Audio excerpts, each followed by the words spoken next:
কথা ছিল সাদিক, ভালো আছো? আলহামদুলিল্লাহ।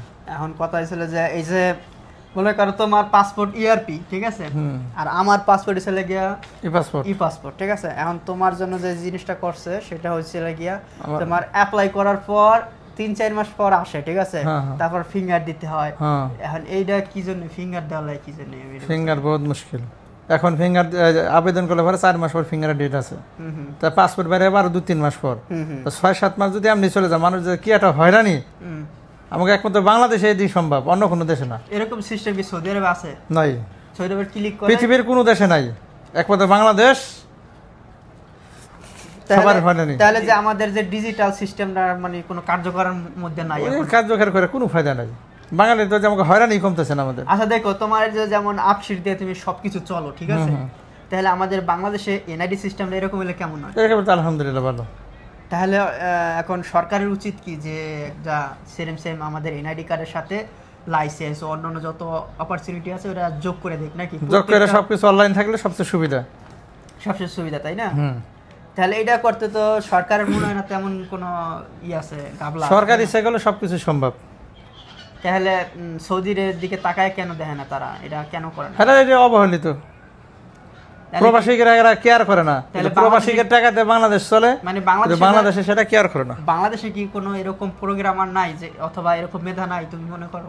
আছে, মেধা আছে, বড় বড় মেধা, অভাব নাই, কিন্তু তারপর এটা হচ্ছে না। এটা হচ্ছে না কেন? তুমি তো টাকা দিচ্ছ তারে। অবশ্যই টাকা দিয়ে তো কাজ হচ্ছে না। এই অবস্থা এটা আমাদের দেশের সরকারের অবহেলিতর জন্য এইসব মানুষের সমস্যা।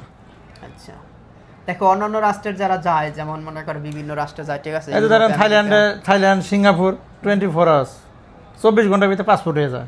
হেরা বানায় কিভাবে?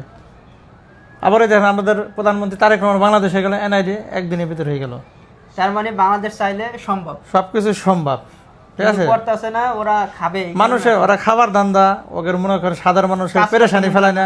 এক আইডি মানে করে 6 মাস ঘুরে 4 মাস ঘুরে ওখান যাও, ওই যে মানে এক টেবিল পেপার গেলেই মনে করে টাকার ধান্দা খাবে না। এখন তো আমাদের যেহেতু মনে করেন বর্তমান প্রধানমন্ত্রী যেহেতু কার্ড নিয়ে খুব ব্যস্ত, সে যদি একটা কার্ড হিসাবে এনআইডি কার্ডটা তৈরি করতো তাহলে কেমন হতো? ভালো হইতো আলহামদুলিল্লাহ। তাহলে আপনি মনে করেন এক কার্ড দিয়ে যেমন এনআইডি কার্ডটাই শুধু বানাইলে ওর সাথে খালি অপরচুনিটি যোগ করলে হতো, নাকি? হ্যাঁ, কেয়ার কোড সিস্টেম করতে যোগ করলে ওকে। যেমন মানে কেউ বয়স্ক ভাতা পাবে, আর এনআইডির ভিতর বয়স্ক ভাতার সবকিছু লিংক চলে আসবে, ওখানে টাকা চলে আসবে ব্যাংকের মধ্যে, অ্যাকাউন্টের মধ্যে, মানে যাতে সে উঠিয়ে দিতে পারে। তো এই জিনিসটা কি তাদের পরিকল্পনা আসে কিনা আল্লাহই জানে। পরিকল্পনা সরকার এটা ভালো জানে। আর এই যেন বিকাশ সিস্টেম করছে, অনেকে বিকাশ বুঝেই না। এই ফোন দেয় একজনে, বিকাশের নাম্বার গেছে, একটা নাম্বার রাখো, আরেকজনের টাকা আরেকজনে নিয়ে যায়, প্রতারণা। আর যদি এনআইডির সাথে সবাই সুবিধা করছে, আবার অসুবিধাই বেশি হয়েছে। ঠিক আছে, হ্যাঁ, যাই হোক, আমরা অনেক সুন্দর পেলাম। তোমার লাস্ট প্রশ্ন, বাংলাদেশের প্রধানমন্ত্রীর নাম কি? বাংলাদেশের প্রধানমন্ত্রীর নাম তারেক রহমান। কয়জন প্রধানমন্ত্রী? 2 জন। 2 জন হলো কেন? একজন হলো ভারপ্রাপ্ত, তোমার নাম হলো ভারপ্রাপ্ত যে প্রধানমন্ত্রী, মানে নাম হলো স্বরাষ্ট্রমন্ত্রী, কিন্তু এই প্রধানমন্ত্রীর কথা বলে, স্বরাষ্ট্রমন্ত্রীর কথা বলে, আইনমন্ত্রীর কথা বলে, স্বাস্থ্যমন্ত্রীর কথা, সব কথা সে একলাই বলে, মানে দেশের সব হেরাতেই সবকিছু। তার মানে কি এখন তুমি বুঝতে পারছো যে বাংলাদেশ কতটা উন্নত হয়েছে, যে প্রধানমন্ত্রী ব্যস্ত থাকার কারণে সে অনেক, তাই তো? মানে প্রধানমন্ত্রী ব্যস্ত না, প্রধানমন্ত্রী খালি টেবিল থাপড়ায়, যারা আমি ব্যস্ত, কথা বলা যাবে না।